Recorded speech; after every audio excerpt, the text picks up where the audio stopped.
These are also called perforating fibers. Essentially, they're connective tissue from tendons that are going to be present before the bone is ossified.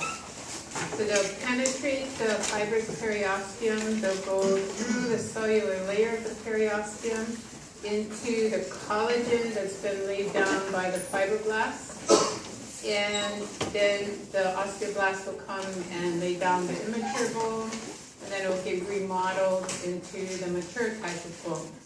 So the bone will be deposited on these connective tissue fibers, and that will allow your muscle to be very strongly attached to the bone.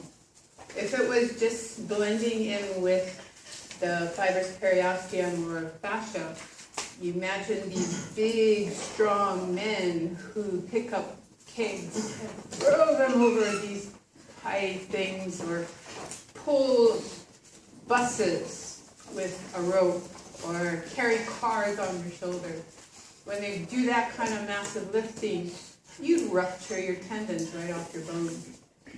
So having them actually, the attachment actually in the bone or in the structure that's going to become bone, they actually get cemented, if you want to think of it that way, into the bone. And so the attachment is very strong. So that's what Sharpie's fibers are all about. It's an eponym. So in the bone, they call it perforating fibers. When we get to talking about teeth and joints, we're going to learn about gomphosis, and that's the attachment of the teeth to the bone. And then they're called periodontal ligaments because they're around the tooth and they're attaching to the tooth to the bone. So here we have a secondary ossification center at the proximal end of the tibia, fibula, and we've got a growth plate. That growth plate is going to continue to produce hyaline cartilage and push the epiphysis away from the diaphysis. So actually the cartilage is the mitosis is going on in the center, and then the older cells start to enlarge and secrete the matrix, and then the diaphysis moves that direction and the epiphysis moves that direction, and you get an elongation of the long bones. So any bone that's longer than it is wide will have this type of a growth plate. And we're going to see x-rays of children versus adult bones. And you'll see it looks like there's extra bones there, but it's just because the bone hasn't ossified yet. Growth hasn't finished yet. All the new bone that's being laid down on either side of the growth plate is going to be remodeled into its final cortical or medullary or trabecular bone. How you get the cells to form chondroblasts or osteoblasts, it's all coming from this cellular periosteum, which also penetrates where the blood vessels penetrate and go into the cortical bone and then all the way into the medullary cavity. So osteoblasts will form gap junctions between each other, adjacent cells, and then as they secrete their matrix, they'll get pushed further away from each other, but those gap junctions and the cell processes will continue to be communicating between cell osteocyte and adjacent osteocyte. The osteoid is an amorphous substance that's secreted by the osteoblast, and then the osteoblast also calcifies it. That's your immature bone. It can be formed around blood vessels, it can be formed just as a layer, It's going to then be remodeled by these huge osteoclast cells that will come in and then reabsorb the calcified osteoid, and then the osteoblasts will start to secrete the mature form of the bone. As you apply forces to your bone differently after growth, this remodeling continues. You're constantly remodeling your bones. Once you finish remodeling, we're going to talk about different ways bone forms.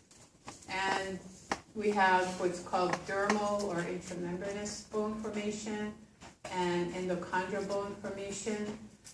They form via different processes, but after they're remodeled, you can't tell based on the adult form whether you started with endochondral or intramembranous ossification. So periosteum, remember, has 2 layers. One of the layers you can just think of as end osteum, because it is going to go, once the cells migrate into the channels that are your perforating canals, they are then becoming end osteum. The same cell type, but now they're perforating, so they're inside, so end osteum. And that will be in the central canals, the perforating canals, and also line all the trabecular bone and the bone marrow cavity. The perforating fibers, those are the Sharpie fibers, they come in at about a 45-degree angle. They come in semi-parallel to the bone and then penetrate at a 45-degree angle. And that's the fibrous periosteum. They'll fuse with the fibrous periosteum. Osteoprogenitor cells that we already talked about, everything that you need to form bone will be in the inner cellular layer. Osteoclasts, I don't know if they've come to a hard and fast conclusion as to what the origin of osteoclasts are. Most people have come in on the side that they're probably macrophages that come in and fuse together to form these giant cells. But there are probably a few people who are still holding out and saying you don't have enough proof to say that. So maybe they have their own origin. Maybe there's a stem cell for osteoclasts in the cellular periosteum. But they haven't been able to prove it. Nobody's been able to disprove it. So just keep in mind that maybe these osteoclasts have a stem cell in the cellular periosteum. Don't be surprised if they do. Don't be surprised if they don't. So I'm just giving you that piece of information. Not going to test you on it, but just giving you that piece of information. Because as an undergrad and graduate student, I hated when they told me one thing or the other, and then it turned out not to be true the next semester.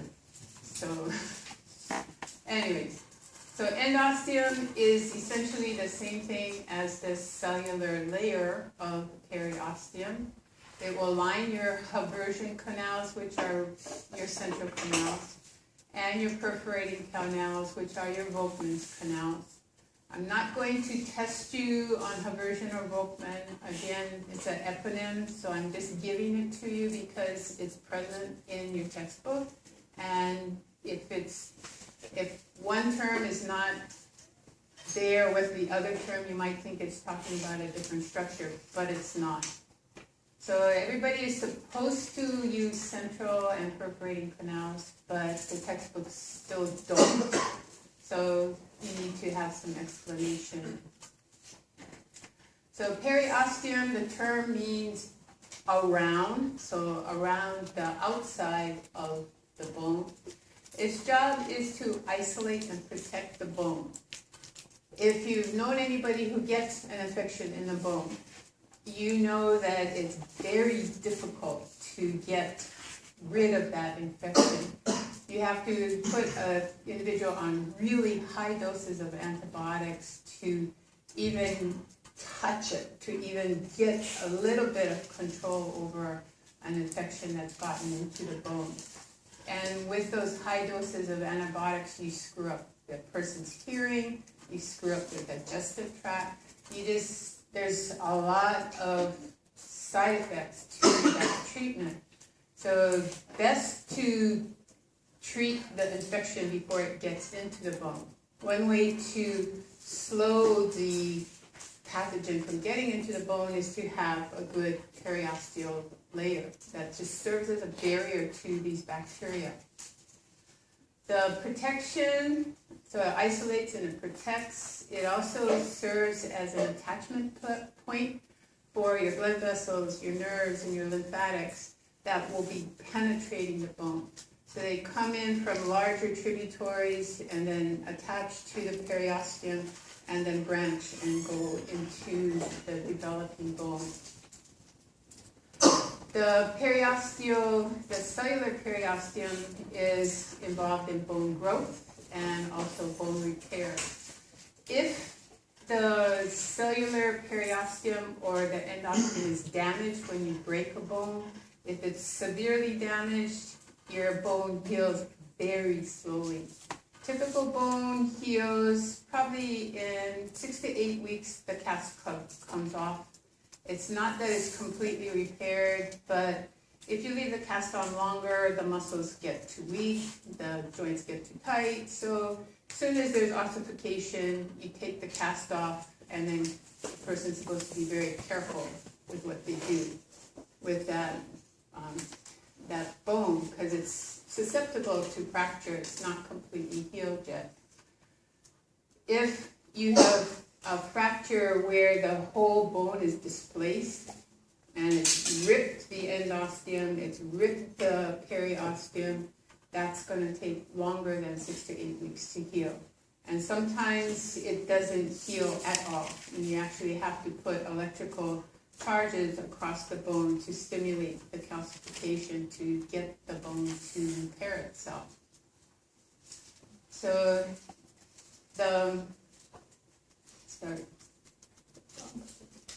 the periosteum is also going to be fusing with the other deep fascias. So the collagen, the elastin, reticular fibers will just interweave with the other fascia that is external to the bone. Bone development and growth. Prior to 6 weeks, you are either membrane or you're cartilage. You have no bone. At about 12 weeks or so, then you're going to start to feel, bugging me. Your calcification is going to start to appear. We've got two types of bone formation that I've already mentioned. We've got a membranous bone, and the membrane kind of looks like skin, so they call it dermal bone formation, to say it looks like bone. And this is really in a embryonic tissue called mesenchyme. So if you remember your intro to embryology, mesenchyme is going to form mesoderm. Mesoderm is going to form muscles and bones. So the mesenchyme is the origin of this dermal bone formation. So it's called dermal, but just because the tissue looks like a precursor to skin, it's also called intramembranous because it's a membrane of mesenchyme. The osteogenesis is the actual bone formation. Now, normal osteogenesis is to turn the cartilage models into bone, to turn the membrane into bone. So you form the exoskeleton in your axial skeleton, and you form the endoskeleton in your appendicular skeleton. You can also get abnormal bone formation. and it's still called osteogenesis. If you get calcification of other tissues that aren't supposed to be bone, then you call it ectopic bone formation. Ectopic is a term that means out of place, out of the normal place for something to occur. So you might have heard about an ectopic pacemaker in the heart. It's not the normal pacemaker, it's somewhere else in the heart that's setting the rhythm for the heart. So normally it would be SA node. Okay, next semester, can forget about that right now. Okay, so ectopic bone formation is you get bones forming in tissues that aren't supposed to be ossified. So examples, if you have calcification occurring in the lungs, you're not supposed to have calcification there. It's supposed to be very compliant tissue, so you can get your air exchange, your gas exchange done very easily. Your brain's not supposed to be ossified. It's supposed to be sending information all over the place and communicating and integrating and all this. Your eyes are supposed to be ossified. If your eyes ossify, you could go blind. Muscles, very commonly, if you don't use a muscle for a long period of time, it will, especially if there's any kind of inflammation going on, you'll have it turn into bone. If you're going into medical school or physical therapy school and you get a cadaver, and that person is in their 80s and 90s, that you'll be dissecting and you'll say, "Hey, boss, I got a bone here I never learned about in undergrad." And your instructor will come over and he'll say, "Figure it out." And leave you probably. Yeah, they might give you some help. They'll say, "Wasn't bone before, it's bone now, figure it out." So muscles have turned into bones. So there's a muscle typically that is ossified. It helps to hold your clavicle to your ribs, subclavius muscle. And that one, when older people aren't using their upper extremities, that muscle will turn into bone. So that's an extra bone that you typically find. But there are others as well. Not for the individual, no. It will limit some of the motion because it's no longer pliable, but they're not using their upper extremities anyway, that's why it ossified. Yeah? Is it possible to get or ectopic bone formation in your middle ear? You know how like there's those three bones? Otitis media is an inflammation of the ossicles and they fuse together. Yeah. And then you lose the ability to amplify and conduct sounds through the middle ear. Yeah. So the question was, is ectopic bone formation of the subclavius painful? No. Is possible to get ectopic bone formation in the middle ear? Yes, if you have inflammation there, the ossicles fuse together. They're normally held together by ligaments, but the ligament ossifies, and then you have, instead of three ossicles that move, you have one bone that doesn't move. Calcification of the arteries is arterial sclerosis. There's a disease called ankylosing spondylitis. If you haven't heard of that, it's a HLA-B27 linked disease. So you have it in your genome, might turn on, might not turn on. But if it does turn on, you get inflammation in the ligaments around the spine. And then the spinal ligaments get ossified, and then your spine doesn't move anymore. So your neck and your low back don't move anymore. So if you want to do your genome and find out you have this HLA-B27 gene, it might turn on, it might not, but as